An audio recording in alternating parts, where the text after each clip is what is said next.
తెలంగాణ రాష్ట్ర రాజకీయాలు ఒక్కసారిగా హీట్ ఎక్కాయి. అవినీతి అక్రమాలంటూ ఆరోపణలు ప్రత్యారోపణలు, సవాళ్లు ప్రతి సవాళ్లు, వ్యక్తిగత దూషణలు, కించపరిచే వ్యాఖ్యలు. రాష్ట్రంలోని అధికార ప్రతిపక్ష పార్టీలకు చెందిన నాయకులు గత కొంతకాలంగా ఒకరిపై మరొకరు దుమ్మెత్తి పోసుకుంటున్నారు.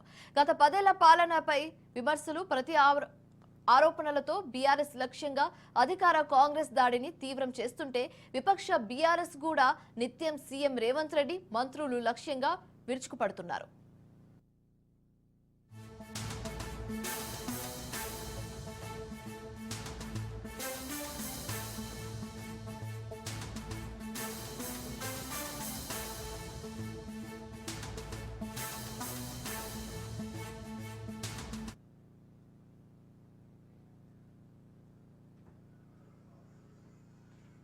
ప్రభుత్వాన్ని ఇరుకున పెట్టేందుకు బీఆర్ఎస్ ప్రయత్నిస్తుంది.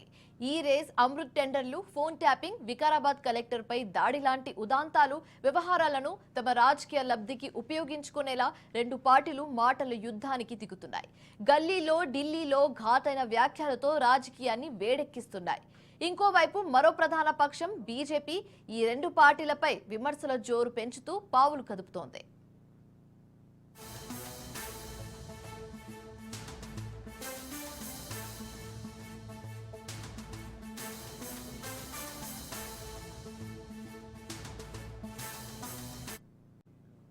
సీఎం రేవంత్ రెడ్డి మంత్రులు ఒకవైపు అయితే కేసీఆర్, కేటీఆర్, హరీష్ రావు, బీఆర్ఎస్ నేతలు అంతా మరోవైపు అన్నట్లుగా పరస్పర ఆరోపణలు, విమర్శలతో రాష్ట్రంలో రాజకీయ వేడి కొనసాగుతుంది. ఇటీవల దీపావళికి బాంబులు పేలుతాయంటూ రెవెన్యూ మంత్రి పొంగులేటి చేసిన వ్యాఖ్యలు చర్చనీయాంశం అయ్యాయి. ఏం బాంబులు పేలుతాయో, ఏం జరుగుతుందన్న ఉత్కంఠ అందరిలో నెలకొంది.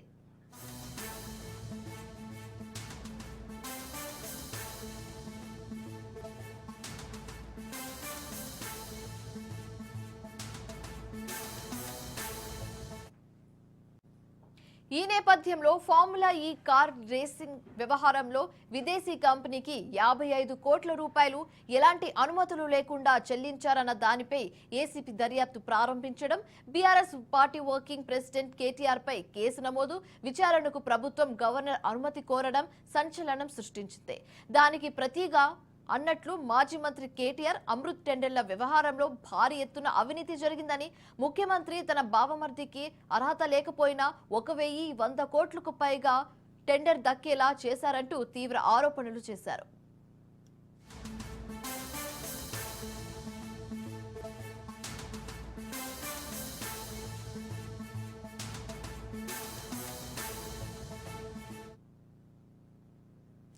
అంతేకాకుండా కేంద్ర పట్టణాభివృద్ధి మంత్రిని కలిసి దీనిపై ఫిర్యాదు చేశారు. అమృత్ టెండర్లలో జరిగిన అవినీతిపై విచారణ జరిపించాలని కోరారు. ఈ ఆరోపణలను పలువురు మంత్రులు తిప్పికొట్టారు. తనను చుట్టుముడుతున్న కేసుల నుంచి తప్పించేలా కేంద్ర పెద్దల కాలు పట్టుకోవడానికే కేటీఆర్ ఢిల్లీ వెళ్లారంటూ శ్రీధర్ బాబు, కోమటిరెడ్డి వెంకటరెడ్డి, పొంగులేటి శ్రీనివాసరెడ్డి, పొన్నం ప్రభాకర్ ధ్వజమెత్తారు. అమృత్ టెండర్లపై కేటీఆర్ చేసిన ఆరోపణల్లో వాస్తవం లేదని సీఎం రేవంత్ రెడ్డి ఖండించారు.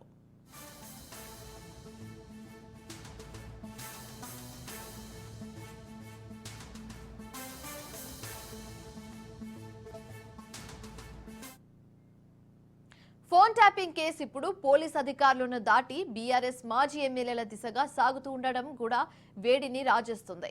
ఇప్పటికే చిరుమర్తి లింగయ్యకు పోలీసులు నోటీసులు జారీ చేశారు. ఆ తర్వాత 4 మాజీ ఎమ్మెల్యేలకు కూడా నోటీసులు జారీ చేశారన్న సమాచారం రాజకీయ వర్గాల్లో సంచలనం సృష్టిస్తుంది. మరోవైపు ముఖ్యమంత్రి రేవంత్ రెడ్డి సొంత నియోజకవర్గమైన కొడంగల్లో ఫార్ములా సంస్థలకు అవసరమైన భూముల కోసం అభిప్రాయ సేకరణకు వెళ్లిన కలెక్టర్, కొడంగల్ ప్రత్యేక అధికారి తదితరులపై జరిగిన దాడి కూడా పూర్తిగా రాజకీయ రంగు తీసుకుంది.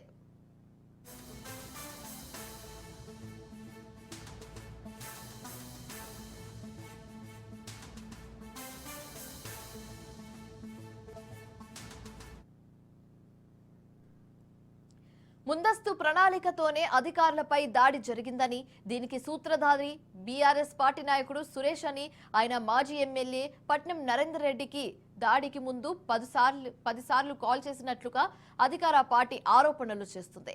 ప్రభుత్వం ఏ కార్యక్రమం చేపట్టినా బీఆర్ఎస్ అడ్డుపడుతోందని మంత్రి శ్రీధర్ బాబు స్వయంగా ఆరోపించడం విశేషం.